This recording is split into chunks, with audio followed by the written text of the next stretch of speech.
The Dyson 360-degree Nav Robotic Vacuum Cleaner. Is it any good? Stick with me and let's find out. I've been looking at this one for a few years and the price finally dropped. Let's see if it works. The Dyson 360 Vis Nav has a QR code if you want to scan that to get more information. Thank you for watching my video. Remember to check in the text below the video and also in the pinned comment for a link that will provide more information about this item or similar items. It helps me out a little bit if you use that link. Thanks a bunch. Check in the box because there's a part in here that's very important. I don't see anything under the plastic holder in the box. This book just appears to be safety regulations in numerous languages, not anything about setup. This is what appears to be the charging base. It has visual instructions on how to get started. The paper that came on the vacuum has your setup information. Shows how to set up the dock. Put the robot on the dock. Then you have to download the My Dyson app. Mappings on your house. Select your power mode.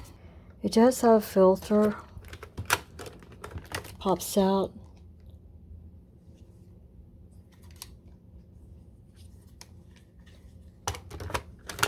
I'm not crazy about all these areas here that are going to collect dust that I'm going to have to clean.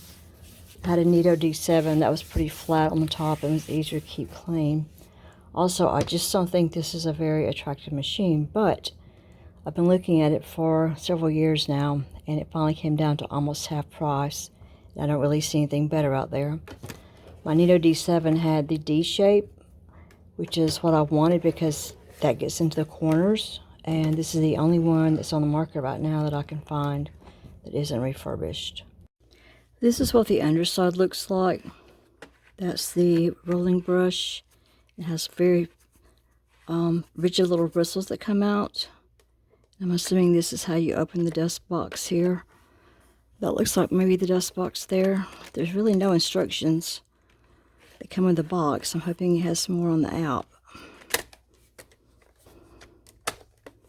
That seems to lock it in. Well, that's nice. That gives you the instructions on how to remove the dustbin and how to clean the filter. It stays on there. According to the instructions, put the charger in the base. And I guess it comes out that way, or it can go this way. I'll let it go that way. Then snap the back on.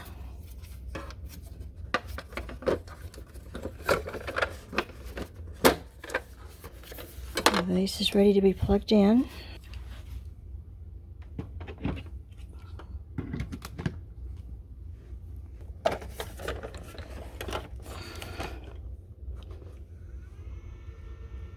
And it started making a humming noise. I guess it's charging. Need to download the app now. Downloading the app. The app is downloaded and now it's asking me to create an account. I'm a new user, so I'm going to do that. I created my account and now it's asking to add my machine. It's telling me to hold my device near the screen and touch and click the LCD touch screen.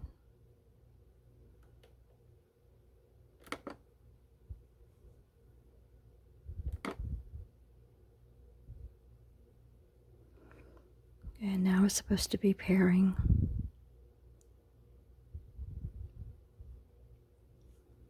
I guess I touch it again. Yes, I do touch it again. Now it's a complete your robot's connection set up. I had to enter my network and my password, so I didn't film that part. Machine is connected. Now I need to give it a name. I named mine Happiness Moments, and now it's doing a software update. Here's something going on with the machine. The little LED light flickered. I guess it's saying not to touch it. And now the LED screen shows that the software update is complete. My phone is still circling.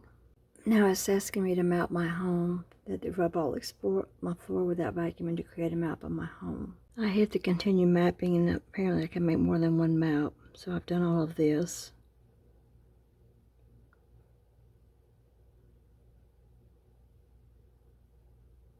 Make sure your dog is powered, indicated by the blue light on its back. That's not very convenient, but yes, I see the blue light dot. Then reposition the robot on the dock.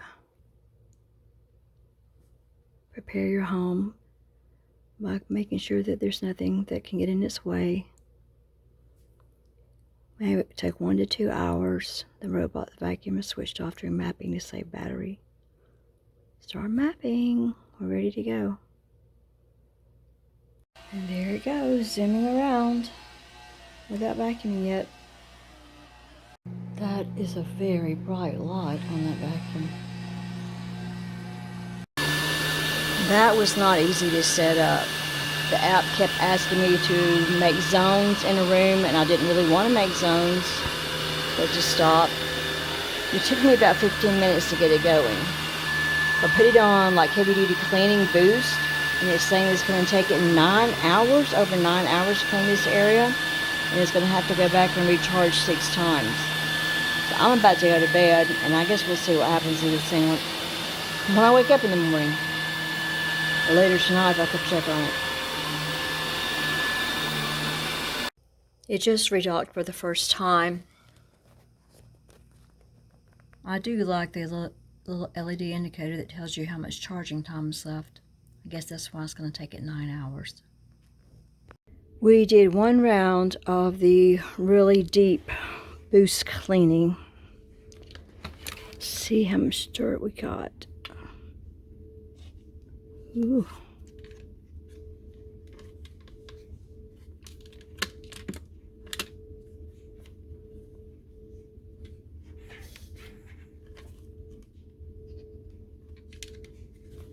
Not sure how to take this off.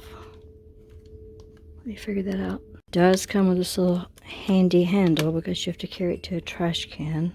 I had to go look up instructions on the internet. So you're supposed to press this, hold it downward, but it doesn't tell you what downward is. The only way that I thought it might be downward is like this because of the arrow. You pop that and it does release. And then you're supposed to empty it like over a trash can. I found out that by accident. Instructions, the written instructions on this are horrible. Horrible. You have to learn everything by figuring out or going to the internet. So Dyson, you could do better than that. I'm going to get a paper towel and clean all this stuff out because I want it clean. Lightly spray the paper towel with glass cleaner. Then wipe all this out. So it seems like Dyson went out of its way to make it ugly and have many parts that collect dust and dirt and quite difficult to figure out intuitively. It's just not an intuitive machine at all. To be honest, I can't tell that it picked up more dirt than my 5-year-old Nito D7. And it took it like 9 hours to do this. So right now, there's no more Nito D7s available unless you get a refurbished one. And I've already tried to get a vacuum cleaner. And then the filter in there, that's supposed to be able to be cleaned too. Figure that out at a later time. Let's see what we're going to get with a second cleaning here.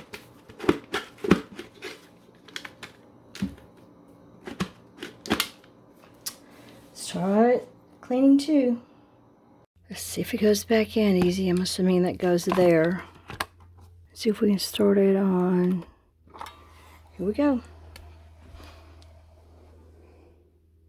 So we're not doing a boost cleaning. It's going to do a quick cleaning, which allegedly is going to take 30 minutes.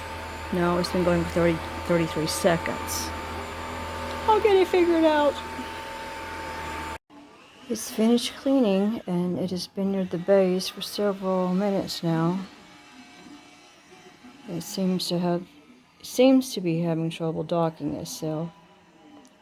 You better do some things to make me fall in love with you, because right now, don't come towards me. Go back home. Look at that, how crazy is that? Why does it not know where its base is?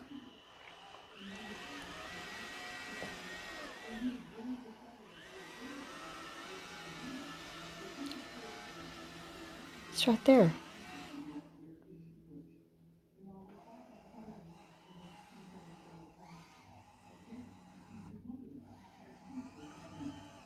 Why can't you go home? Well, this is boring. It's taken several minutes to try to find its way home, and it hasn't worked yet. It's been a full minute of me filming this. Ridiculous. It seemed to have been more effective this time. It is picking up small particles that are down in my carpet on the super strong one, so I'm happy about that.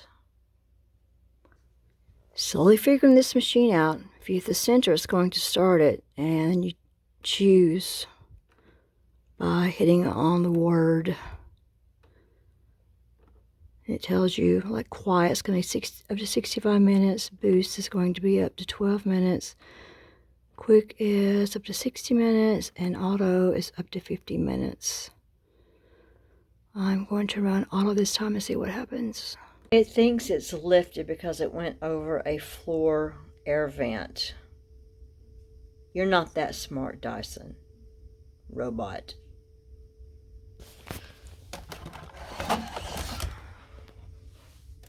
You were not lifted.